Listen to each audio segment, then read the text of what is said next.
Alright folks, today I'll be restoring an LJ Hutchen B-flat soprano clarinet.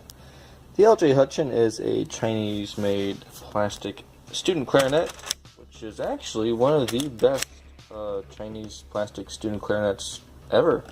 So this is definitely a pretty sweet thing. Here's the inside of the case. As you can tell, it's a real nice looking instrument, or a case anyways. It's got beautiful red velvet, kind of reminiscent of higher end buffet cases. It's actually pretty solid. Nice hard plastic, decent styrofoam on the inside, and it's pretty great. So this is actually a clarinet I'm going to completely overhaul for a client of mine. And alright, let's get right to it. So this is a before shot. As you can tell, there's really nothing majorly wrong with this instrument besides a cork on the mouthpiece, which is an easy fix. And essentially what I'm going to do here is I'm going to completely disassemble, re-cork, repad the entire thing. Let's check it out. So we're going to start with the upper joint here. It is actually unmarked anywhere, interestingly enough. What I first noticed is that these trill keys, they're actually kind of similar to LeBlanc trill keys, and they're almost identical. You can definitely tell where LJ Hutchen got their inspiration, because it's not too often you see keys with like this little jump caterpillar curve sort of. This key is actually from LeBlanc Symphony 3. You can tell it's quite similar in shape to this LJ Hutchen. So that's pretty interesting. Now let's pop this bad boy open. So basically what you do is you take a screwdriver and disassemble it. And before you get started, make sure you have one of these things. It's a screw block. This is from musicmedic.com. Essentially it's just got a hole for every screw and rod you take off of the instrument. This keeps things in order so you don't lose track of what you're doing. It's an invaluable investment. Absolutely one of the best things I've ever spent money on. So let's take this thing apart. You can start anywhere. Just unscrew it. And this is the A-flat key right here. So we're going to take that screw out and put it in the A-flat key hole on the screw block. I'm just going to do this for everything.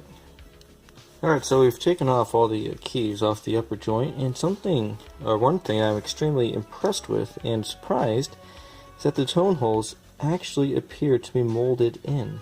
Typically with the cheaper plastic Chinese clarinets, even some non-Chinese clarinets, the cheap student models generally have tone holes that are made separately and then glued in, because I guess it's more difficult to kind of mold in this raised portion of the tone hole.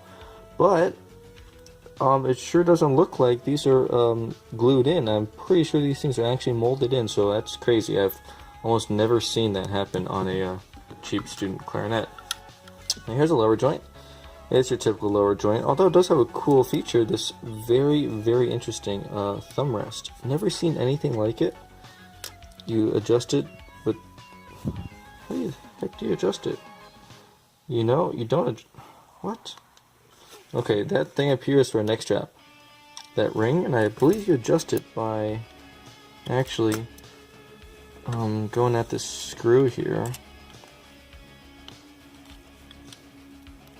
Yeah, so you adjust it by physically using a screwdriver and unscrewing that, which I don't like at all. Usually adjustable, thumb rests are easily adjustable. That's the whole point of them being adjustable, because who carries a large flathead screwdriver with them to concerts? But, it's a very different, interesting thumb rest. Never seen anything like that before. And on the bottom joint, we do actually see the serial number and the made in China, as well as the model number is LJH for LJ Hutchen -CL3, which is the model name.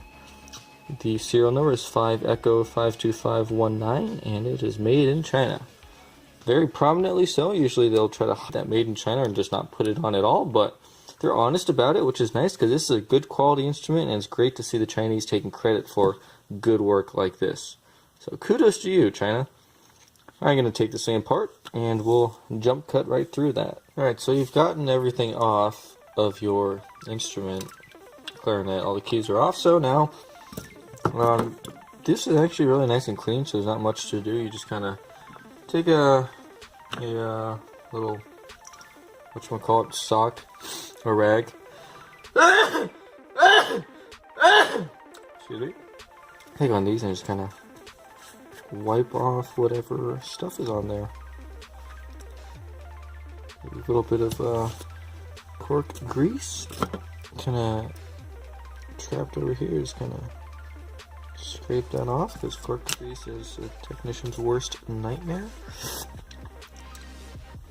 And just trying to wipe all the dust off mostly. I realized I should be doing this after I replace the cork, because it's, you know, when you replace the cork, you have to sand it down and it gets all dusty. So I'm gonna stop doing that. Should be taking the pads off of the keys first before actually doing the polishing naturally. So here's my setup. You basically have a butane torch and a stand. I just use a bell because that's a perfectly shaped stand to put your thing in and go for it. So turn it on and find a key with a pad on it, such as this one, and just kind of put it over the flame.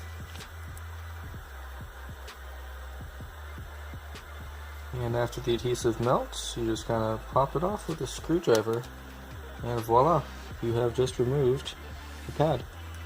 So you just pretty much rinse and repeat for every single key pad you have. And let's start polishing them keys. So again, you just get a nice cloth. I have a sock, but socks are great as rags. And here's the good stuff. Wayman metal polish, I swear by this. This is the absolute best polish, you know, ever made. So shake up your bottle of Wayman's metal polish. It's good for everything: silver, nickel, unplated brass, normal brass, pretty much any kind of metal possible is good for Wayman. So you put some of this on your rag. It can be a lot, it can be a little, doesn't really matter. You just kind of, you know, have fun with it. So you take a key like this one. This is the F-sharp lever for the lower stack. You just kind of go at it. So you pretty much just do that for every key you have. Just put a little bit more Wayman metal polish on there, and find another key, such as the beef or low E lever, also known as the middle B. Alright, so now let's remove the corks. So just get a trusty trash can and put it on a chair so it's at a nice height. And so if we're trying to replace these corks here, naturally the first step is to remove the old cork. So what you gotta do is you take a screwdriver of some kind and you just kind of work your way at the cork. Be careful not to damage the rest of the side, like the plastic. You know, it's takes a little bit of work, but you just kind of grind at it, and eventually it will all come off. You can use your hands, but sometimes it doesn't work. And try to be careful, try to be meticulous. You don't want to damage anything. So it does take a while, but you know, just relax and have fun. Alright, let's go ahead and re-cork this thing. So I have taken off the majority of the adhesive that was formerly in this tenon joint. It's nice to take it all out, but if you can't take it all out, then you know, you do what you can. It's not terribly important to get it all out, but the idea is that you're supposed to get as much of it out as you can, because when you're working with adhesives, you always want to have a clean surface. This is not a clean surface, but it's going to work. So then you get yourself a piece of cork. This is some natural cork. They also have synthetic corks such as Valentino, which are extremely expensive. I get these pretty cheap, so I use them a lot, and they work just fine. So what you want to do is you want to kind of see. You're going to have to cut this thing to fit, because this is a little bit wider than the space here. So put it up to the edge. You see that you're going to have to cut just a smidge off. Get your X-Acto knife and make a little mark. And it's good to underestimate how much you want to cut it off, because if you cut off too much, then you just ruin the whole piece. If you cut off not enough, then you can sand the rest of it to fit. So I've cut my thing nice and had a little mark, and I'll just take a straight edge. This is my pack of emery boards, but it's got a nice straight edge on it. So, I mean, it's probably nice to use a real straight edge, but, you know. And we're just going to basically we're just going to line it up with that, and we're going to cut with the X-Acto knife. And just kind of go across like that.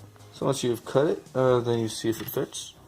Kind of do a dry fitting, and it looks like it fits just fine, except for the end. The end part is a little bit wide. So this is when you take your emery boards and you go at it.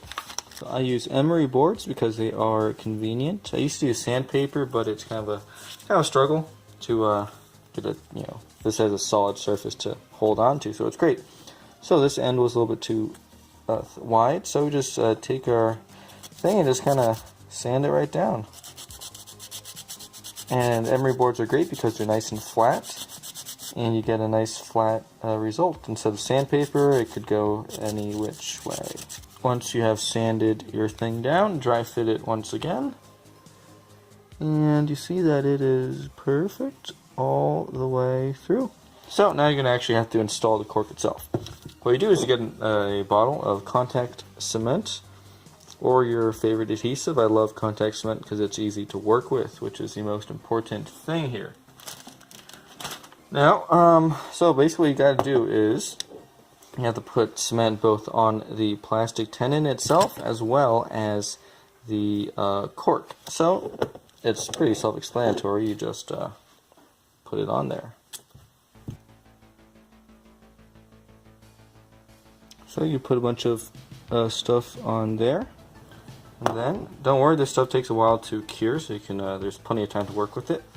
Then you put it on the cork, and you put it on the bottom side of the cork, the one that goes against the tenon itself. You can put it all over it,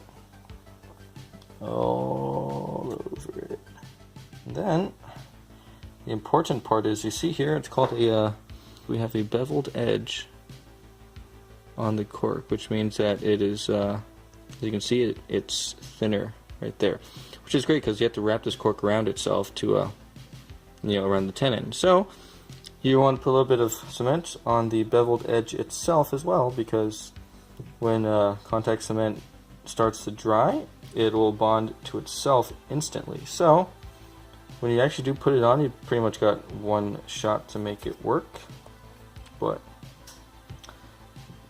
practice makes perfect, and you'll do fine. And cool, so we let this just kind of cure for about 5 minutes, but multiple minutes. Just come back whenever you feel like it. So it's been a couple minutes later, and you're probably ready to put the cork on the tenon. So basically take your cork, adhesive side down, and just throw it right on that tenon. Bam! And like I said, if it's after it's cured a little bit, it pretty much has an instant bond with itself, so you got one chance to do this right, but it's not too bad. So you put it on and just kind of make it taut when you pull it, but don't, and when you wrap around, pull it kind of taut, but not too much, because you can actually pull in too much and actually tear the cork. You don't want to do that because then you have to start over. And just kind of wind your cork around the tenon until it meets the end. And this is where putting adhesive on this part is useful, because the cork is going to stick to itself now. And voila, you have just installed the cork. And this does take a while to cure. I usually try to do it overnight. So I put a rubber band around it to ensure that it has a nice solid basis. And so wrap your rubber band. You want a fairly thick rubber band, not one of those really thin ones you get with cilantro or whatever, but a thicker one.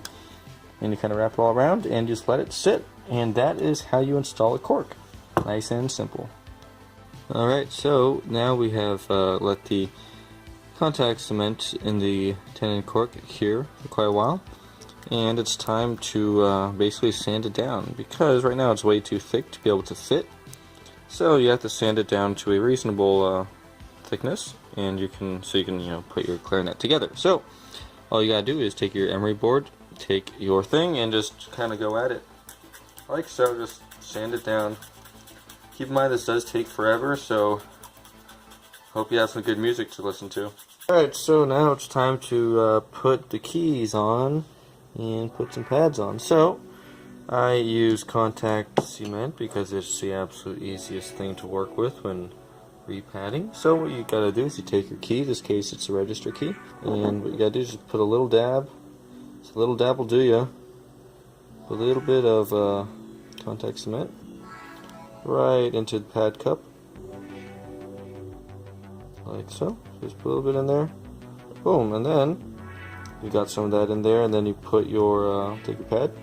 This is an 8mm pad, and you just kind of stick it right in there, and kind of wipe off the excess, and look at that, you're all set. So you basically just put your key back on the instrument. You grab your screw and just kind of put it right back in, and then you just kind of screw it together. So now you have successfully installed a pad on your instrument. So after you put the pads on, you just pretty much put all the keys back on the clarinet. You probably know how to do that because you already took them off. You just find the screw and screw it right back in. So now everything's all complete. You gotta test it out, see if it works.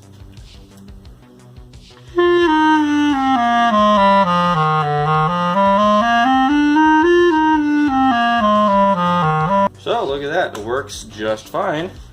So you've just successfully restored or overhauled an entire clarinet. Today I walked you through how to remove the keys, remove the pads, recork the instrument, put the keys back on, put the pads back in, and you're all set. Thanks for watching. Have a nice one.